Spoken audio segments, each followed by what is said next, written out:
We love food colored green, bell peppers and long string beans, pickles, celery, cucumbers too. All these foods are good for you. Welcome to Storytime Cooks, where we learn about food through books. Today we're going to be reading one of my favorite books. It's Corduroy, and we've brought our friend Corduroy here to join us. Corduroy has on really nice green corduroy overalls. And in our story, he's missing a button, but his pants actually do have the button on them, on the real Corduroy. We're going to be making a special treat that kind of goes along with his buttons today. This story is by Don Freeman. Corduroy is a bear who once lived in the toy department of a big store. Day after day, he waited with all the other animals and dolls for someone to come along and take him home. He didn't want to live in the store. He wanted to live with a friend. The store was always filled with shoppers buying all sorts of things, but no one ever seemed to want a small bear in green overalls. Then one morning, a little girl stopped and looked straight into Corduroy's bright eyes. "Oh, Mommy," she said, "look, there's the very bear I've always wanted." "Not today, dear," her mother sighed. "I've spent too much money already. Besides, he doesn't look new. He's lost a button to one of his shoulder straps." And you can see in the story he doesn't have a button on his right shoulder strap. Corduroy watched them sadly as they walked away. "I didn't know I'd lost a button," he said to himself. "Tonight, I'll go and see if I can find it." And he doesn't have a button on his pants. He really is missing one. So that night, after all the shoppers had gone and the doors were shut and locked, Corduroy climbed carefully down from his shelf. He began searching everywhere on the floor for his lost button.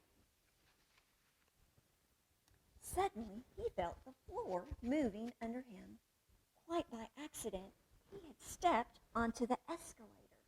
And an escalator are steps that move by themselves.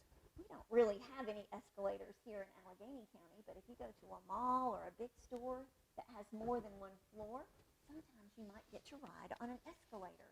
Airports have escalators. That's a good place to go ride on an escalator. Quite by accident, he went on the escalator and up he went. Could this be a mountain, he wondered? I think I've always wanted to climb a mountain. We do have mountains, but no escalators. He stepped off the escalator as it reached the next floor, and there before his eyes was the most amazing sight. Tables and chairs and lamps and sofas and rows and rows and rows of beds. "This must be a palace," Corduroy gasped. "I guess I've always wanted to live in a palace." I think it might have been the furniture store, but he thinks it's a palace. He wandered around, admiring all the furniture. "This must be a bed," he said. "I've always wanted to sleep in a bed." And up he climbed onto a large, thick mattress. All at once, he saw something small and round. "Why, there's my button," he cried, and he tried to pick it up. But like all the other buttons on the mattress, it was tied down too tight. There were buttons on the mattress, but they weren't Corduroy's buttons. They're actually sewn to the mattress. He yanked and he pulled with both of his paws until pop! Off came the button, and off the mattress Corduroy toppled. And he flew off the mattress and he landed on a lamp. Over it fell with a crash, and Corduroy ends up on the floor. Corduroy didn't know it, but there was someone else awake in the store. The night watchman was going on his rounds on the floor above.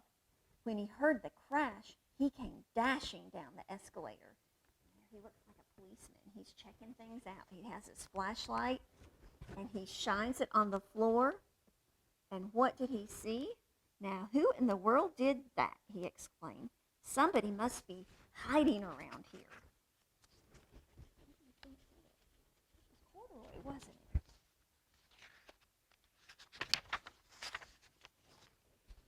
He flashed his light under and over the sofas and beds until he came to the biggest bed of all, and there he saw two fuzzy brown ears sticking up from under the covers.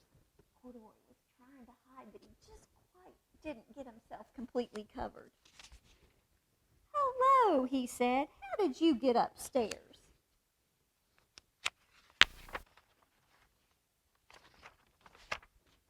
The night watchman touched Corduroy under his arm and carried him back down the escalator and set him on the shelf in the toy department with all the other animals and dolls. The next morning, when Corduroy was waking up, the first customer came into the store, and there, looking at him with a wide, warm smile, was the same little girl he'd seen only the day before. "I'm Lisa," she said, "and you're going to be my very own bear. Last night I counted what I've saved in my piggy bank, and my mother said I could bring you home." She's going to buy Corduroy. "Shall I put him in a box for you?" the saleslady asked. "Oh, no, thank you," Lisa answered, and she carried Corduroy home, safe in her arms. She ran all the way up 4 flights of stairs into her family's apartment and straight to her own room. Corduroy blinked. There was a chair and a chest of drawers alongside a girl-sized bed. There was a bed just the right size for him. So she had a bed already ready for Corduroy. The room was small, nothing like that enormous palace in the department store. "This must be home," he said. "I know I've always wanted a home." Lisa sat down with Corduroy in her lap and began to sew a button on his overalls. "I like you just the way you are," she said, "but you'll be more comfortable with your shoulder strap fixed." "You must be a friend," said Corduroy. "I've always wanted a friend." "Me too," said Lisa, and she gave him a great big hug. This is such a nice story. It makes us think about how thankful we are for our homes and our friends and our toys. And we just love our little bear Corduroy. Well, Corduroy was missing something. He was missing a button. So today we're going to make pizza buttons. And actually, the second week of January is National Pizza Week. And there are lots of different ways we can make pizza, but I've never made pizza buttons before, so this is going to be fun. And it's really easy. So we're going to start with some pizza crust. And you can buy a roll of pizza crust. You could probably even use canned biscuits. You could use any kind of bread item for your crust. You could use just a piece of bread. You could use English muffins, bagels, flatbreads, all kinds of things. But we wanted to make tiny pizzas, so we bought a thing of pizza crust. And we actually just took the pizza crust when it came out of the tube, and we cut it into small slices. And if you use a serrated edge knife, it cuts much easier. And we put those slices on a cookie sheet, and then we put some, you can use pizza sauce, or you can just use pasta sauce. It's basically the same thing, or you could make your own if you wanted to. We put some pasta sauce on our buttons, and then we put some vegetables on there. We actually use yellow peppers to look like the place where the bread is sewn on our pizzas. But you can use all kinds of vegetables, whatever you might like. And then we topped it with some cheese. Stick it in the oven at 375 for about 10 minutes, and you have got delicious mini pizza buttons that remind us of our story of Corduroy and helps us to celebrate National Pizza Week. We hope you'll come back and join us for another segment of Storytime Cooks, where we learn about food through books.